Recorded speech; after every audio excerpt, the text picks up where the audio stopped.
I returned home early from my business trip, excited to surprise Jessica, my fiancée of 6 months. We met through my father's law firm where she worked as a paralegal, and I still remember how her smile lit up the room that first day. I had stopped to pick up flowers and her favorite Italian takeout, knowing she would appreciate the gesture after a long week apart. As I entered our apartment, I heard strange noises coming from our bedroom. Pushing open the door, my world shattered. There in our bed were my father and Jessica. I could not believe my eyes. Where are you watching from today? If this is your first time here, please subscribe and like this video as I share how this betrayal changed everything. I am Dennis, a 32-year-old software engineer from Seattle. I met Jessica 5 years ago when I went to visit my dad at his law firm. She was the new paralegal, 28 years old, with auburn hair and the kind of laugh that made everyone around her smile too. We hit it off immediately. Our first date was at a small Italian restaurant where we talked until the staff started cleaning up around us. I knew within months she was the one. Our engagement happened 6 months ago on a weekend trip to the Oregon coast. I proposed at sunset with a ring that took me 3 months to save for. Jessica cried when she said yes. We had been planning our wedding for next summer with all the details coming together perfectly. We found a venue overlooking Puget Sound, picked our colors, and Jessica even found her dream dress. Everything seemed perfect. My parents had been married for 35 years. My father, Robert, built his reputation as one of Seattle's top attorneys in family law. Ironically enough. At 57, he was still handsome and fit with the same confident presence that commanded attention in any courtroom. People respected him, clients trusted him, but there had always been whispers about his wandering eye that I tried to ignore. My mother, Diane, was 55 and had given up her own law career when I was born. She devoted herself to raising me and supporting my father. She was elegant, soft-spoken, and the emotional anchor of our family. Growing up, I was always closer to her. She taught me empathy, while my father taught me ambition. Jessica started working at my father's firm 3 years ago. She was brilliant, quickly becoming one of his favorite paralegals. My father always praised her attention to detail and quick thinking. I was proud of how well she got along with my parents. She came to every family dinner, helped my mother with her charity events, and even joined my father for occasional lunch meetings to discuss cases. I never suspected anything. My job as a software engineer often required travel. Our team was developing security systems for major banks, and the current project had me in San Francisco for what should have been a full week. I was staying at a standard business hotel, taking client meetings during the day, and coding late into the night. 2 days before I was scheduled to return, several meetings got canceled. My team lead suggested I head home early since we were ahead of schedule. I decided to surprise Jessica instead of telling her. I booked an earlier flight, picked up roses from her favorite florist, and grabbed takeout from the Italian place where we had our first date. Looking back, there were signs I should have noticed.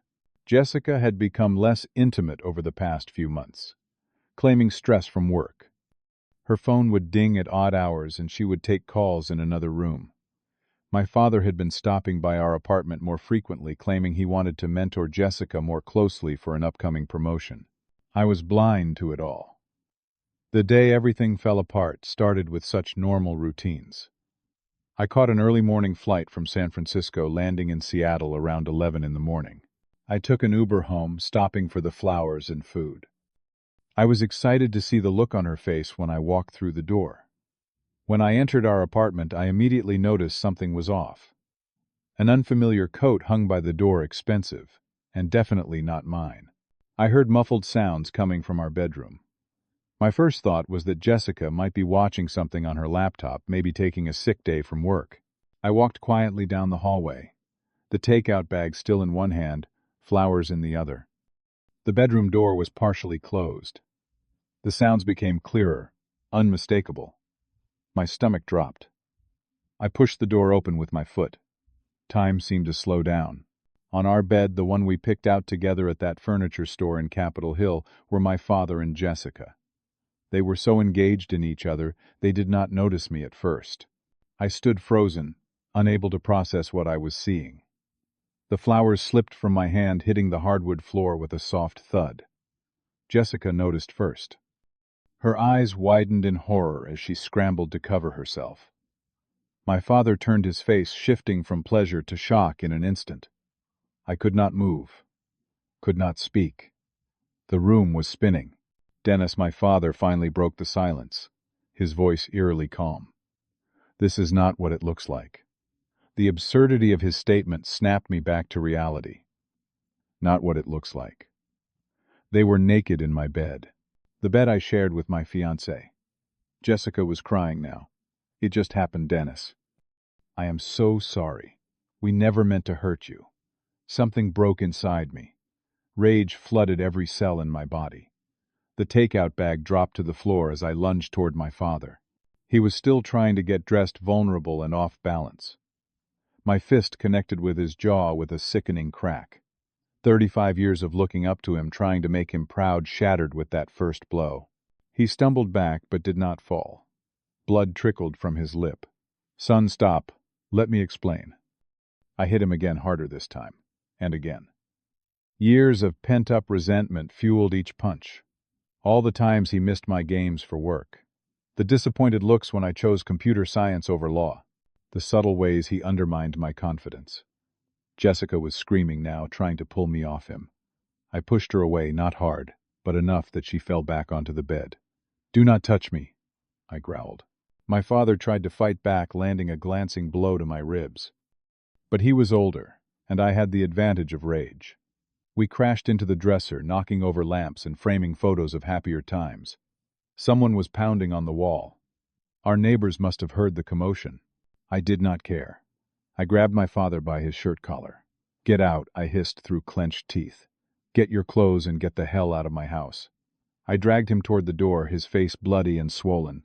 I threw his clothes into the hallway piece by piece. His expensive watch, his leather shoes, his wallet, all the symbols of the successful man I once admired scattered across the carpet like trash. Jessica was sobbing, clutching the sheets around her. Dennis, please. We need to talk about this. I turned to her, my voice dangerously quiet. Pack your things. I want you gone within the hour. But where will I go? She pleaded. I do not care. Go with him. You two clearly have a lot in common. My father, half-dressed in the hallway, tried one last time. Son, you are overreacting. We can work through this as a family. I slammed the door in his face and locked it. Jessica scrambled to get dressed, her hands shaking so badly she could barely button her blouse. It was not supposed to be like this, she kept saying. We were going to tell you. We just... How long? I asked, my voice hollow. She looked away. 3 months. 3 months. While we were planning our wedding. While she was trying on dresses and picking out flowers, she was sleeping with my father. It started as just talking, she continued, as if that made it better. He understood me. He listened. One night we were working late, and... Stop. I could not bear to hear the details. Just pack and go. I left the bedroom and went to the kitchen. I could hear her moving around, opening drawers, gathering her things. I took the engagement ring from my finger and dropped it into the garbage disposal. The grinding sound, as it was destroyed, felt strangely satisfying. When Jessica emerged with a suitcase and several bags, her face was swollen from crying. What about the rest of my things? I will have them sent to you. Just give me an address that is not my father's house. The thought of them together made me physically ill. She placed her key on the counter. I never meant to fall for him, Dennis. You have to believe that. I said nothing as she left the door, closing with a quiet click that somehow felt more final than if she had slammed it. Alone in my apartment, surrounded by the wreckage of my relationship, I allowed myself to break down. The rage gave way to a pain so deep I could barely breathe. After destroying half of my apartment in blind rage, I knew I needed to see my mother. She deserved to hear what happened from me, not from my father, who would surely spin the story to save himself.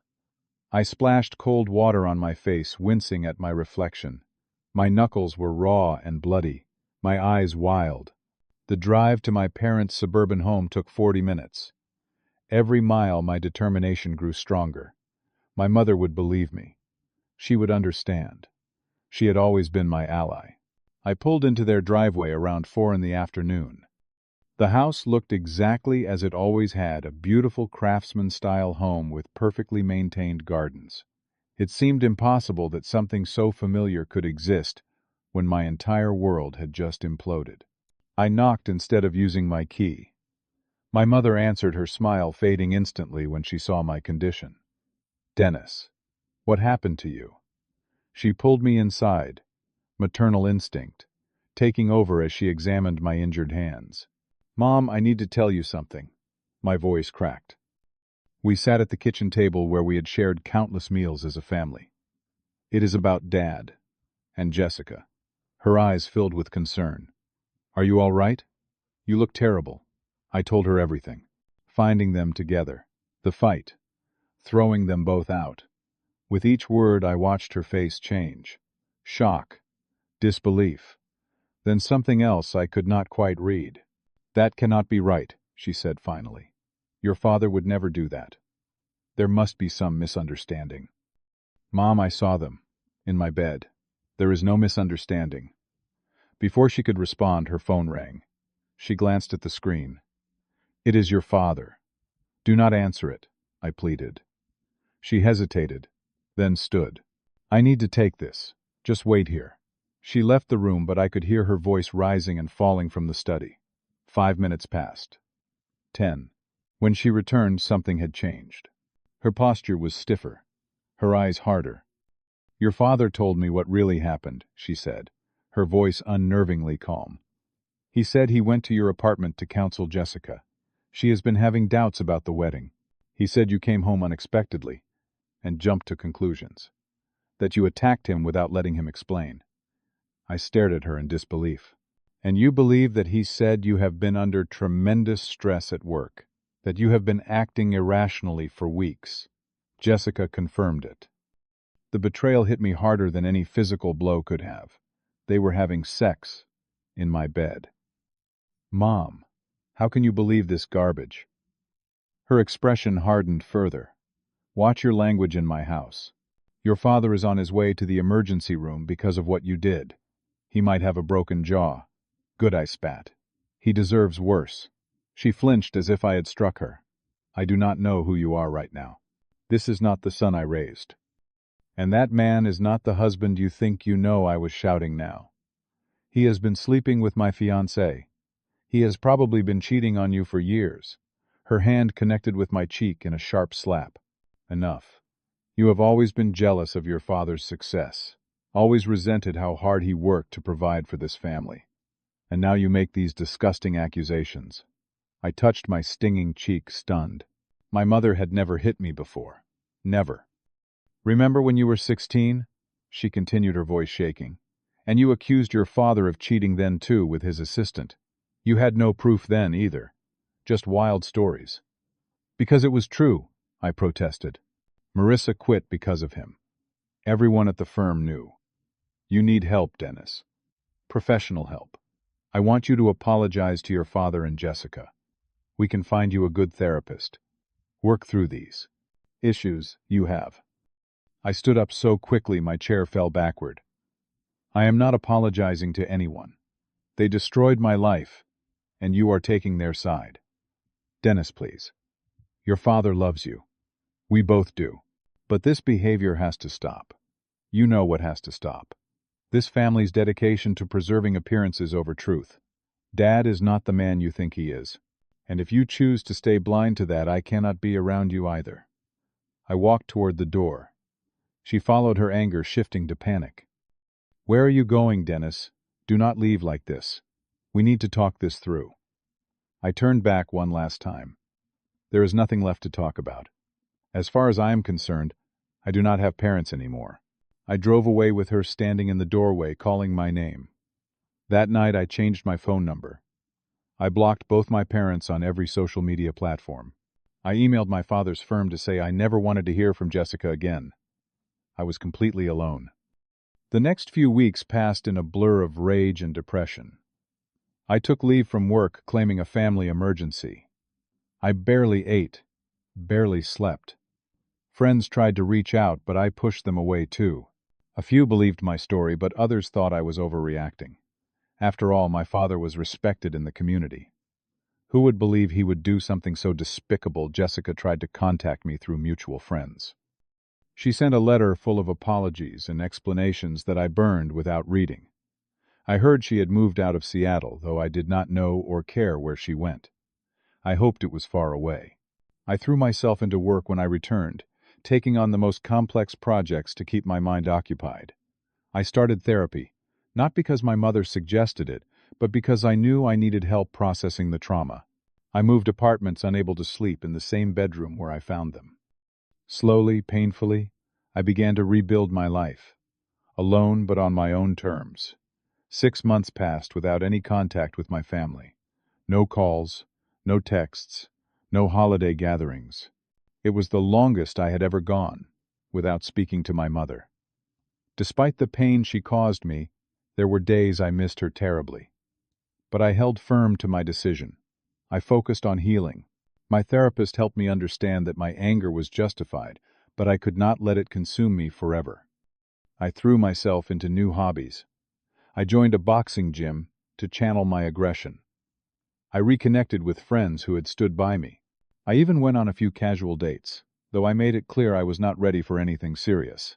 Work became my sanctuary. I earned a promotion, taking on a leadership role in my company. My apartment, though smaller than the one I had shared with Jessica, felt more like home.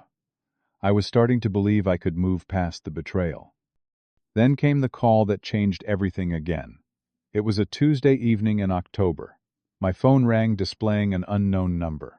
Normally I would have let it go to voicemail, but something made me answer. Dennis. The voice was barely recognizable through sobs. "It is Mom." My first instinct was to hang up, but the raw pain in her voice stopped me. "What do you want?" "Please, I need to see you." She was crying so hard I could barely make out her words. "Your father, Jessica. She is pregnant." The world tilted sideways. What he admitted, everything. The affair, the lies. "Everything you said was true. I am so sorry I did not believe you." I sat down hard, my legs suddenly unable to support me. "Why are you telling me this now?" "Because I made a terrible mistake. Because I lost my only son for a man who never deserved my loyalty. Because I need you, Dennis." We agreed to meet at a coffee shop downtown Neutral Territory. When I arrived the next day, I almost did not recognize her. She had lost weight. Her hair, always perfectly styled, was pulled back in a simple ponytail. Her eyes were red-rimmed and hollow. She started crying again the moment she saw me. Right there in the middle of the busy cafe, she broke down. I led her to a quiet table in the corner, uncomfortable with the public display but unable to turn away. "I left him," she said once she could speak. "Filed for divorce last week." I nodded, unsure what to say. Part of me felt vindicated, but another part ached for her pain. "Jessica called me," she continued. "She is 4 months pregnant. Says it is your father's." She wanted me to know the truth before she moved away permanently.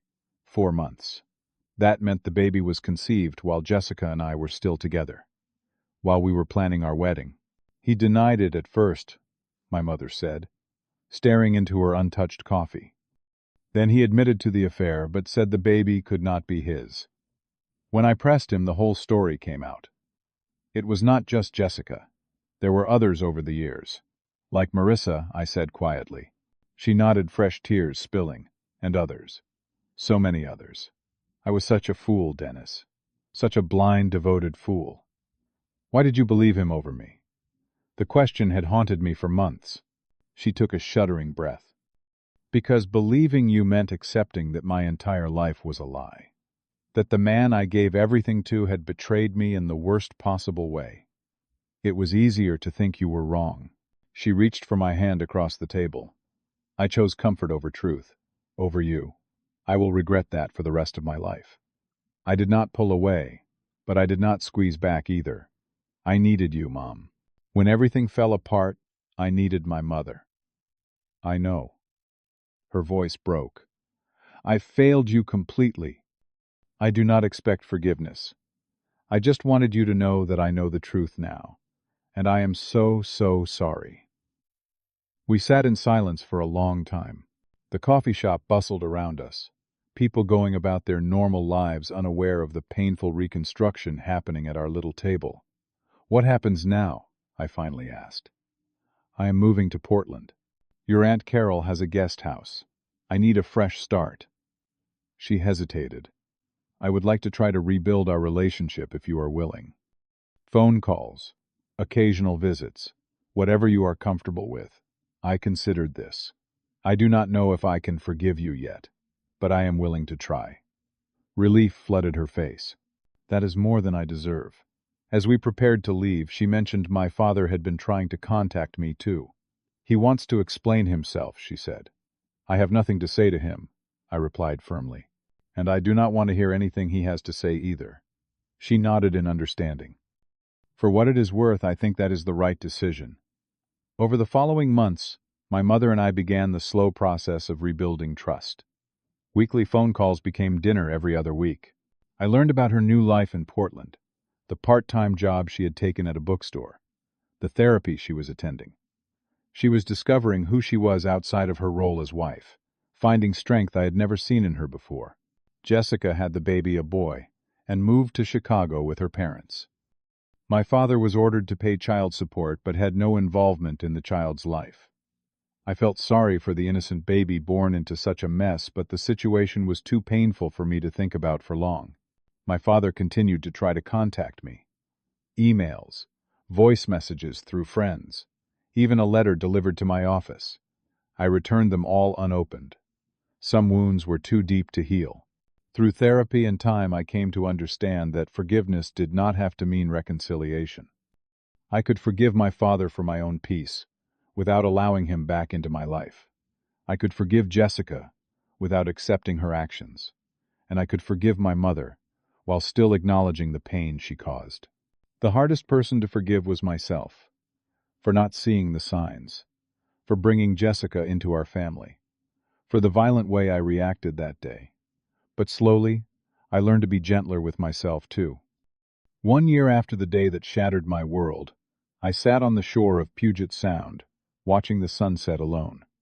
The waves lapped gently against the shore, constant and soothing. I thought about everything I had lost, but also what I had gained: clarity, strength, and the knowledge that I could survive even the worst betrayals.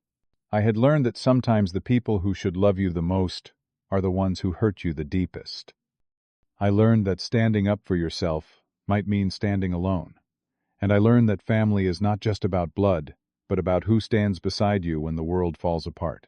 Have you ever had to cut someone toxic from your life, even when it broke your heart to do so? What helped you move forward? Share your experiences in the comments below. If this story resonated with you, please like and subscribe to hear more journeys of healing and resilience. Remember, sometimes the hardest decisions lead to the greatest growth.